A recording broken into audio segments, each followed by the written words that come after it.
Kansas State at Nebraska. This is Wednesday, college basketball. Marco, who do you like and why?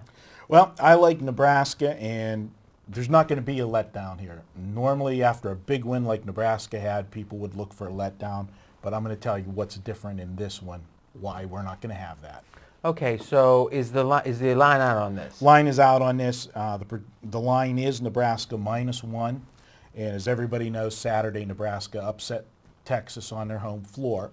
What I like here is Nebraska's still at home. You know, normally, and we've talked about it in previous videos, where the team goes on the road after a big win, and that sets them up for, you know, a letdown. Here, Nebraska's at home. They do play with revenge, 16-point revenge from earlier in the season.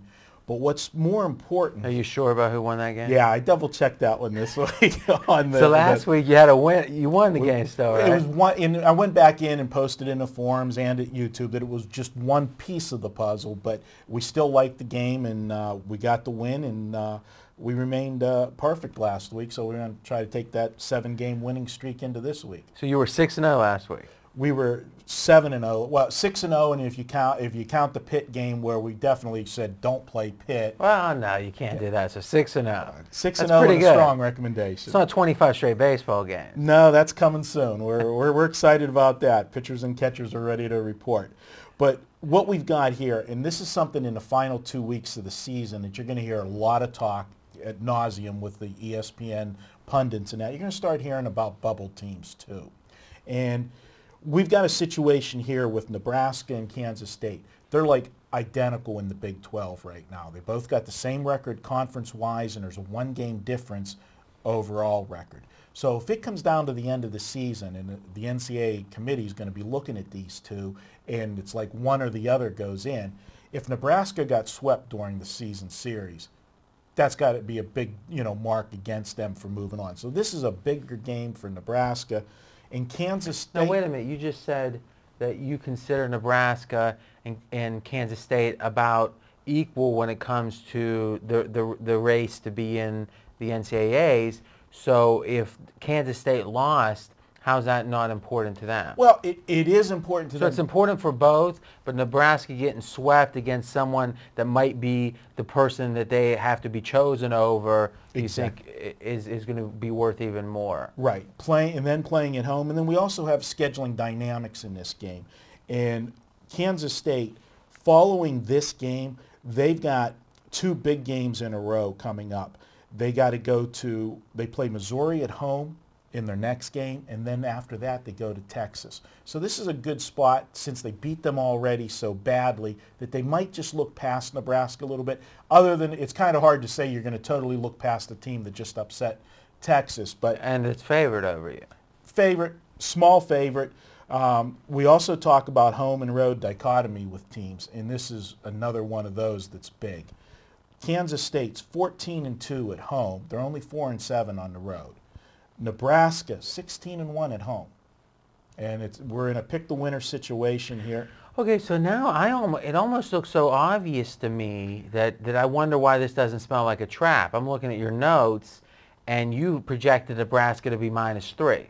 I thought Vegas would bring this game out a little bit more because of the public perception of the big win on Saturday. So the fact that they didn't.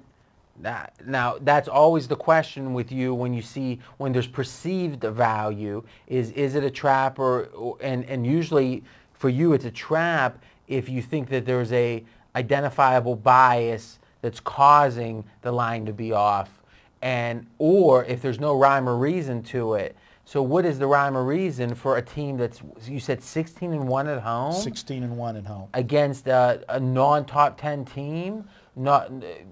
Talk about pick the winner. -1 literally is pick the winner. Yeah, well, Kansas State right now is playing good ball. So they are the now team. Nebraska was playing, you know, the last 4 or 5 games, 6 games, 500 ball until they had the big win over Texas. So I think that this is one of those ones where you talk about splitting the action. I mean, we're talking the opening number that came out. I was projecting 3. We checked just minutes before we came on air, and the lines had just come out. It was at 1. I think this line's going to end up in the middle, and it's going to end up probably at 2 with Nebraska. That Nebraska will get some action come game day.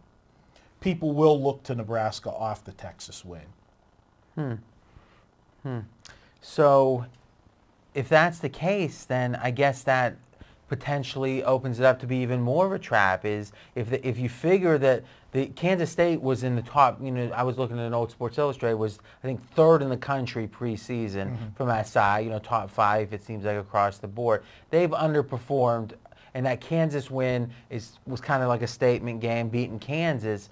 But if you're telling me that clearly Kansas State's the more public team. Right. Yeah, Nebraska beating Texas makes them more public than they were the week before or before that game. But Kansas State is the top 3 team entering the year.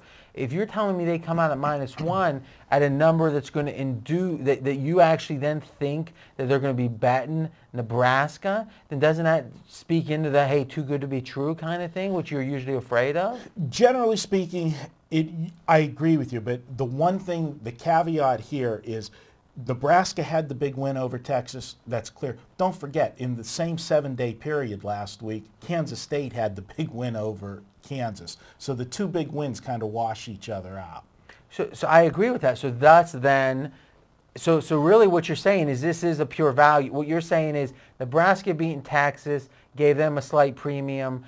Kansas State beating Kansas gave them a slight premium. That all equals itself out. Kansas State in general, beyond that, those 2 games, is the more marquee team, and that's why you see value on Nebraska. So really, this is a pure value play for you. This is a value play for me, and again, looking at the the need factor, I think with the bubble situation. Motivation, home road dichotomy. You got it.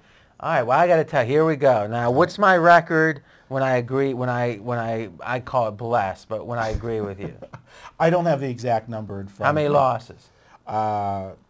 According to the way you do it, you're saying 0. What do you mean the way I do it? Is I've on camera in front of thousands of people said agree, neutral, disagree, and every time the word agree came out of my mouth, it was a winner. Okay. All right, ready? Okay, and right, don't forget the other category though too. Whenever you bet. Don't distract me. Right? Agree. Agree. All right. All right. Okay. Now it's your turn to continue the conversation in the comment section with Marco and me. And next up, we're going to be looking at Florida State at Maryland.